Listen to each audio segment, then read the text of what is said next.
Les aires du patrimoine autochtone et communautaire, communément appelées APAC, sont des espaces conservés depuis des centaines d'années par les communautés, mais qui ne sont ni connus ni reconnus officiellement. Du 18 au 20 décembre, il s'agira pour la Direction générale de l'environnement et du développement durable, en partenariat avec le PNUD et l'ONG NADA, de trouver les mécanismes visant à résoudre les problématiques des APAC ou territoires de vie au Gabon. C'est un grand défi parce que c'est des zones qui existent et ces zones-là n'ont pas de statut. Donc c'est très important que cette question soit posée sur la table.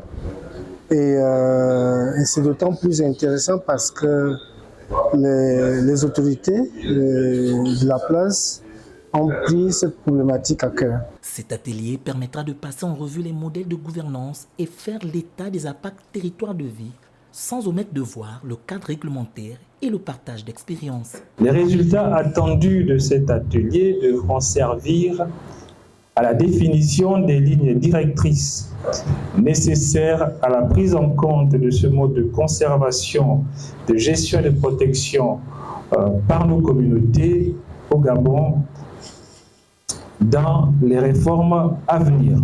Le Gabon a fait de la préservation de son patrimoine naturel une priorité nationale. Cependant, la réussite de ces initiatives ne peut être garantie que par une approche participative et inclusive. Cet atelier s'inscrit dans le cadre de la sécurisation des territoires conservés par les communautés locales et les peuples autochtones par la création des aires conservées communautaires.